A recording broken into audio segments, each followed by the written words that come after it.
Capítulo 23. Barzi vai-se embora. Mitchell e Barzi estavam constantemente a discutir. Poder-se-ia pensar que, numa situação tão austera como aquela em que vivíamos, poucos motivos haveria de discussão, mas eles arranjavam sempre qualquer coisa. Falta de comida, o estado das nossas roupas, se ia ou não chover, o que fazer e quando. Quando rezar e rezar a respeito de quê? Mas, sobretudo, discutiam por causa de mim, e a razão era muito simples. Barzi odiava-me, e Mitchell nunca me largaria da mão. Poucas semanas depois da tentativa gorada de Mitchell para raptar a minha prima, ele e Barzi envolveram-se numa série de discussão. Ao cabo de horas de gritos e pragas, Barzi largou a correr encosta abaixo. Ficamos a vê-la desaparecer, até que o som da sua louca corrida por entre as árvores se perdeu na distância. Voltei-me para Mitchell.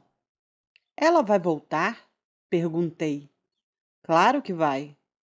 Silêncio por alguns instantes. Ele não tinha a certeza. Já alguma vez se tinha ido embora desta maneira? Não. Mitchell estava a fingir que não se importava. Esperamos e continuamos a esperar. Nem sinal dela. Eu estava assustada, ali sozinha com ele. Por muito que detestasse Barzi, detestava ainda mais estar sozinha com Mitchell. Era como estar sozinha com o diabo. Provocava-me arrepios e fazia-me pele de galinha. Mitchell não parecia minimamente preocupado por Barzi ter fugido. Achando sem dúvida que o melhor era tirar partido da privacidade, aproveitou a oportunidade para me violar. A tarde passou. Percebi que Mitchell começava a ficar preocupado. Acha que ela foi até a cidade? Perguntei. Claro que não, respondeu ele e varreu com um gesto a minha ridícula sugestão. Continuamos à espera. Finalmente, Mitchell decidiu que era tempo de irmos procurá-la. Dirigiu-se ao cadeado e soltou-me. Aonde vamos? Perguntei, encantada por ter alguns instantes de liberdade. Deve ter ido para um dos outros acampamentos, respondeu ele.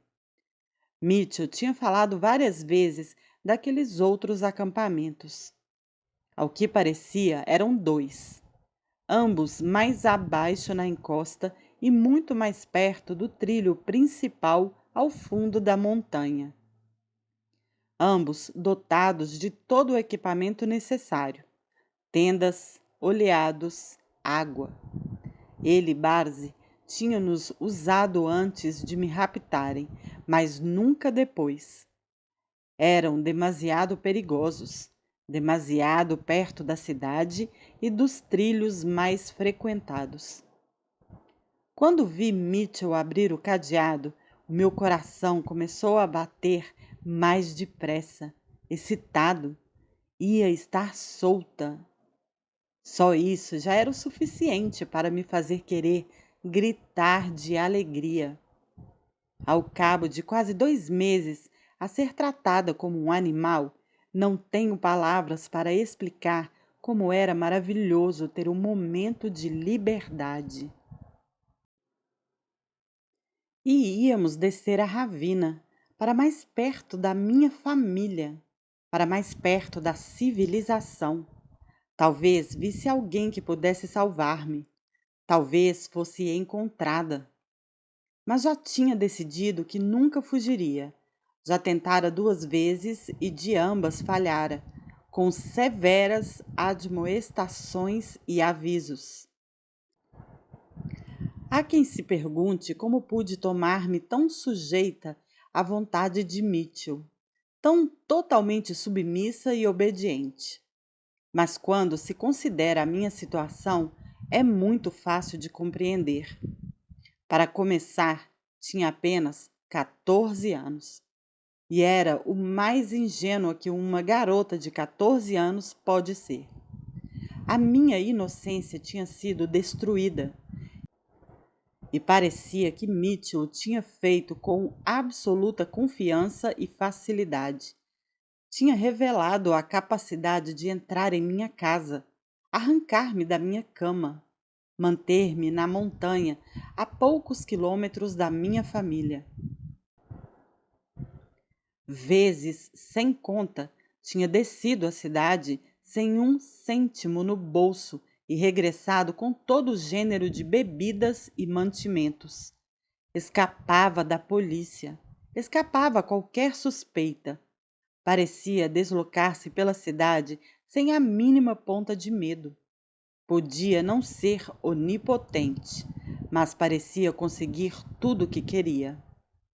Psicologicamente, eu estava em farrapos. Tinha sido torturada durante meses, privada de água, privada de comida, tratada como um animal, sem privacidade, sem esperança. Vivia num estado de dor constante, abusada e presa por um cabo de aço a duas árvores. Tinha sido ameaçada e manipulada cada segundo de cada dia. Mitchell era o amo e eu a escrava. Além disso, tinha um medo horrível de o fazer zangar. E não era a única. A própria família tinha medo dele, ao ponto de o terem renegado. A própria mãe pedira uma providência cautelar contra ele. Parecia ter perdido todas as emoções que os seres humanos normais são supostos sentir. Abusava de mim com o mesmo descaso com que alguém sacode uma formiga de cima da mesa da cozinha. E Barzi não era melhor. Tinha abandonado voluntariamente os filhos para o seguir. Via-o violar-me sem qualquer mostra de compaixão e sem fazer a mais pequena tentativa de me ajudar. Para ela, eu não passava de concorrência e estou convencida de que me mataria se ele lhe permitisse. E sentia-me sempre em inferioridade numérica. Era uma criança contra dois adultos, ambos cheios de maldade e escuridão. Mas não eram estúpidos. Sobretudo Mitchell. Esse era inteligente e experiente na sua arte. Mentia e manipulava para conseguir o que queria havia muitos anos, e eu não era adversária à altura das suas distorções. Mas nenhum destes fatores explica a verdadeira razão da minha obediência às ordens dele. Essa razão era o medo. Medo pela minha própria vida, medo pela minha família. O terror tinha sido a minha companhia constante a partir do momento em que abri os olhos na escuridão do meu quarto para ver Mitchell de pé junto à minha cama. Tinha vivido doente de medo todos os instantes de todos os dias. Ao cabo de algum tempo, uma coisa destas começa a mudar-nos. Muda a maneira como pensamos, as nossas expectativas, o que esperamos conseguir da vida. Eu sabia que ele me mataria se tentasse fugir. Nada conseguiria convencer-me de que isto não era verdade. Mataria a minha família e queria protegê-los. Sentia-me obrigada a protegê-los. Mitchell mataria a minha família se eu fugisse. Portanto, não ia fugir. Enquanto nos preparávamos para descer a ravina, senti que a minha única esperança de fuga era, a dada altura, encontrarmos-nos numa situação em que outra pessoa pudesse salvar-me. Mas esse processo teria de estar completamente fora do meu controle. Não podia ser culpa minha. Eu não podia contribuir para o meu salvamento, fosse de que maneira fosse. Caso contrário, Mitchell culpar-me-ia, e então mataria a minha família, ou diria aos seus amigos que o fizessem. E por muito horrível que a minha vida fosse, era incomparavelmente preferível sofrer a causar mal àqueles que amava. Descemos a montanha em direção ao riacho no fundo da ravina. Durante algum tempo, mantivemo-nos no trilho que corria paralelo ao minúsculo fio de água, saltando de vez em quando de um lado para o outro para pisar terreno seco. Mas, pouco depois, Mitchell voltou a infletir para a encosta da montanha, seguindo um rumo diferente em direção à ravina e ao acampamento inferior. Era um trajeto difícil, que nos obrigava a abrir caminho por entre as azinheiras e os arbustos. Finalmente, chegamos ao primeiro dos acampamentos inferiores, uma pequena clareira rodeada por afloramentos rochosos. Estava quase completamente escondido e tivemos de descer pela face dos penhascos para chegar lá. Mitchell olhou em redor, à procura de qualquer sinal de Barzi. Começou a ficar muito agitado quando se tornou óbvio que ela não tinha estado ali. Saímos do acampamento e recomeçamos a descer a encosta. Foi necessária alguma temeridade para atravessar em diagonal o flanco da montanha. Eu tinha calçado umas velhas peúgas de lã e, de vez em quando, parava para tirar carrapichos e ouriços de sementes que se lhes agarravam. Mas a dada altura acabei por desistir. Eram tantos que não valia a pena. À medida que nos aproximávamos da base do desfiladeiro, Mitchell ia ficando cada vez mais furioso, praguejando sem parar por estarmos a aproximar-nos demasiado dos trilhos principais. O segundo acampamento estava localizado num pequeno prado aninhado no flanco da ravina. Cercado por árvores, era, como o anterior, praticamente invisível do caminho. Detivemo-nos na orla das árvores e Mitchell olhou em redor, atento a qualquer sinal de perigo antes de avançar mais. O acampamento estava bastante bem abastecido. Uma pequena tenda, água, uns poucos oleados, um par de pequenas caixas de plástico com equipamento de campismo. Mitchell passou em revista todos os seus pertences, mais uma vez à procura de qualquer indício de que Barzi ou qualquer outra pessoa tinha ali estado. Não encontrando nada, endireitou-se e olhou em redor, com as mãos cerradas em ansiosos punhos. Continuávamos a descer até ao fundo da ravina. Então, de repente, ele tomou uma decisão. Não ia levar-me para mais perto da cidade.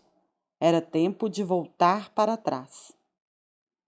Anda, rosnou ao passar por mim. Fiz meia volta e iniciamos a longa subida até ao nosso acampamento. Eu mantinha a cabeça baixa, completamente descoroçoada. Cada passo que dava aproximava-me mais da minha prisão. Cada passo que dava levava-me mais para perto de uma vida que estava a matar a minha alma. Cada passo que dava era como acrescentar mais uma pedra à mochila emocional que estava já bem cheia. Chegamos por fim ao acampamento. Por esta altura era já muito tarde.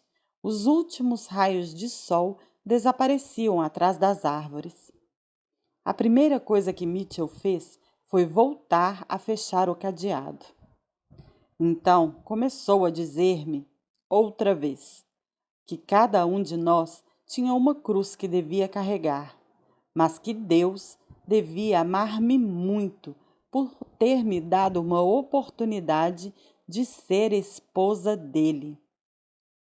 Enquanto ele falava, ouvimos alguém caminhar por entre as árvores. Voltamo-nos ambos e vimos Barzi sair do meio do mato. Apesar de não parecer tão zangada como antes, havia uma nítida frieza no ambiente. Ela e Mitchell falaram. Ele recordou-lhe mais uma vez que ela tinha sido escolhida para a mãe de Zion. Recordou-lhe que tinha um lugar garantido no céu à direita de Deus, um lugar mesmo ao lado do próprio Salvador, desde que se mantivesse fiel àquilo que Deus precisava que fizesse. Que monte de tretas, pensei eu, enquanto o ouvia falar. Poucos dias mais tarde, estávamos outra vez sem comida. Mitchell preparava-se para ir buscar mantimentos quando Barzi o confrontou. Por que é que tu tens o direito de ir à cidade e beber as tuas bebidas e fumar os teus cigarros e fazer aquilo que queres, enquanto eu e a Esther temos de ficar aqui cheias de fome à espera que regresses? Ele lançou-lhe um olhar furioso, mas ela manteve-se firme, sem fraquejar. Não é justo, estou farta. Não vou aguentar mais. Ele começou a responder, mas Barzi deu um passo em frente, a expressão dura como gelo. Não vou ficar aqui quieta, cheia de fome, enquanto tu vais para a festa, disse num tom carregado de desprezo. E eu percebi que Mitchell ia ter de ceder. Barzi não ganhava muitas discussões com ele, mas quando se decidia, não havia nada a fazer. Estava farta de o ver ir à cidade sozinho e nunca a deixar acompanhá-lo. Aquilo durava havia meses. Agora ia mudar. O que era bom, muito bom, porque eu sabia que não iam deixar-me sozinha no acampamento. Vendo a abertura, comecei a suplicar-lhe que me deixasse ir também. O meu cérebro fervilhava de possibilidades. Talvez alguém me reconhecesse. Talvez alguém me salvasse. Talvez Mitchell, não sabia, fosse capturado, tivesse um ataque cardíaco, decidisse que não me queria. Tudo era possível. Supliquei e tornei a suplicar, mas Mitchell não estava pelos ajustes. Íamos as duas ficar no acampamento. Não, Immanuel, eu não vou. Não vou aguentar mais isto, atirou-lhe Barzi. Foi preciso insistir mais, mas no fim Mitchell foi obrigado a ceder.